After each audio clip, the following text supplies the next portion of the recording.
Hello, I'm Hildra Tague. Come join me in my classroom life. This channel is for anyone interested in the well-being of children.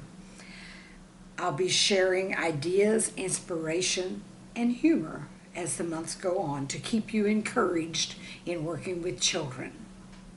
Today, I'm talking about learning during the Christmas season. And our channel's motto is, we cheer them up when they need us, we cheer them on when they don't. Children can learn with a holiday spirit. As winter holidays come, we can easily find ourselves swept up in responsibilities, possibilities, and frivolities. It is worthwhile to observe that such seasons provide a marvelous opportunity to capture the moment for learning. Parents of teens often feel them slipping away toward adulthood and wondering if the holiday fervor is still appropriate with youth of such maturity. May I suggest that Christmas provides key times to make memories that will last a lifetime and reinforce the most important lesson of all, that they are loved. At a season when expressions of caring are socially acceptable, children, especially teens, are more able to accept demonstrated feelings from parents and other loved ones. May you guide your students as they learn and yearn through the winter's magical season, and may these days be blessed with yeast and zest and all the best for you and your loved ones. I might add that no matter what your culture is, some of these Christmas sparkles that I'm sharing share bits of wisdom that would apply to any culture, whether you celebrate Christmas or not. The next one is, even Santa has soot on his suit. What a fine time of year to notice that perfect isn't always necessary.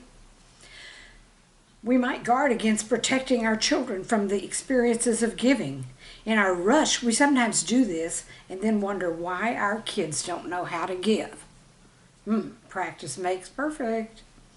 Far better than handing your child a perfect gift at the last minute would be to involve that child in the act of choosing, even when the child's choice seems to us to be a less than perfect gift.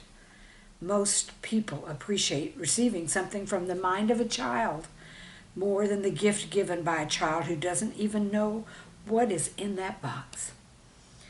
The spirit of the little drummer boy could be a constant theme to be carried through both the families and the classrooms Christmastide if we open our eyes to opportunity and our heart to the importance of the little things.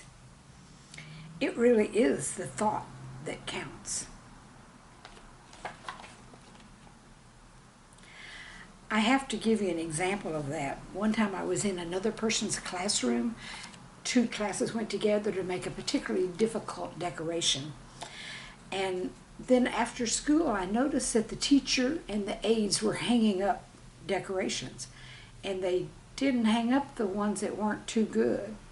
They only hung up the really beautiful ones. My contention is that all of the decorations should be hung up because we're teaching the students something they'll never forget. The next one is shine your tinsel.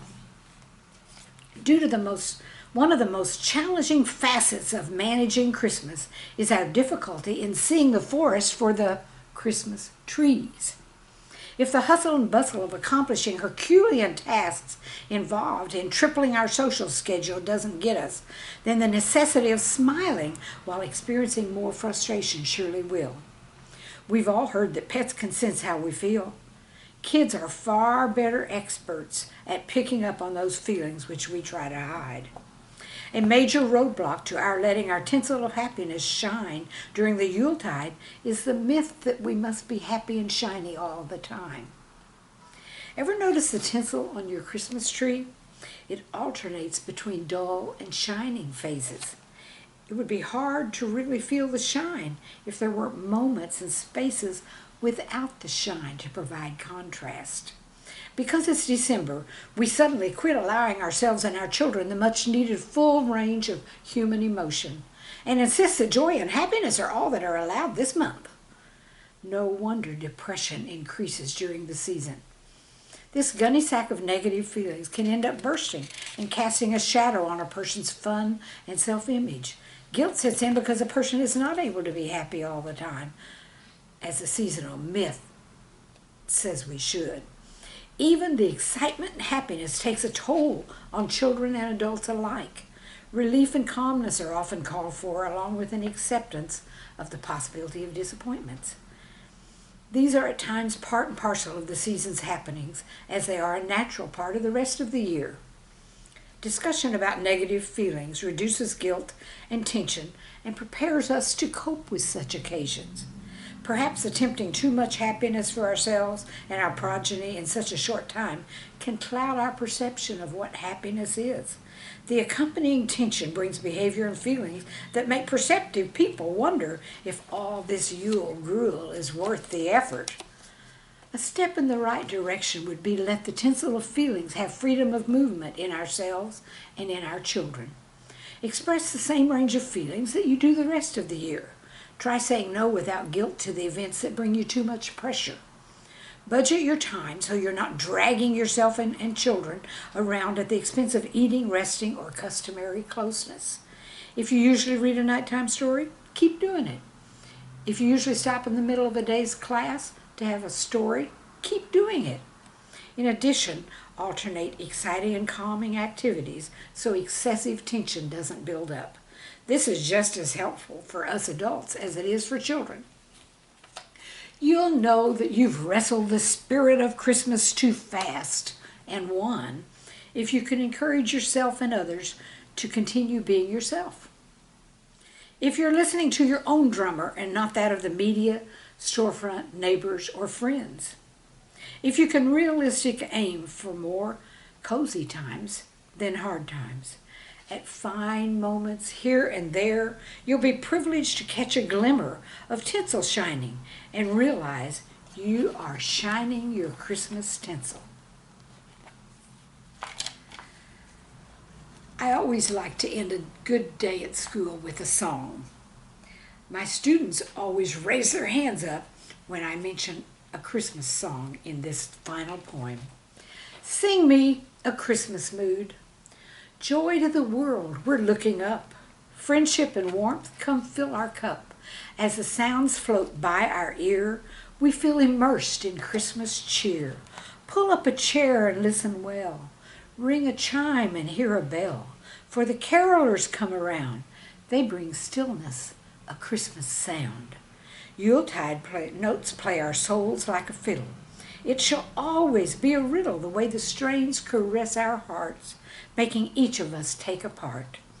Singing songs we've known for years somehow calms our daily cares. The Hallelujah chorus politely thunders through my head. It's just as much Christmas as the colors green and red.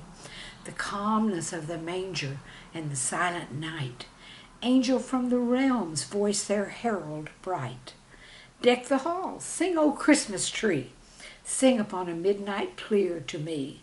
So as you hear a carol, take the time to hum along. You'll make yourself a memory while you sparkle with the song. Hum along and dance inside. Breathe it in with sweet echoes. Let Christmas music in you reside, from your head down to your toes.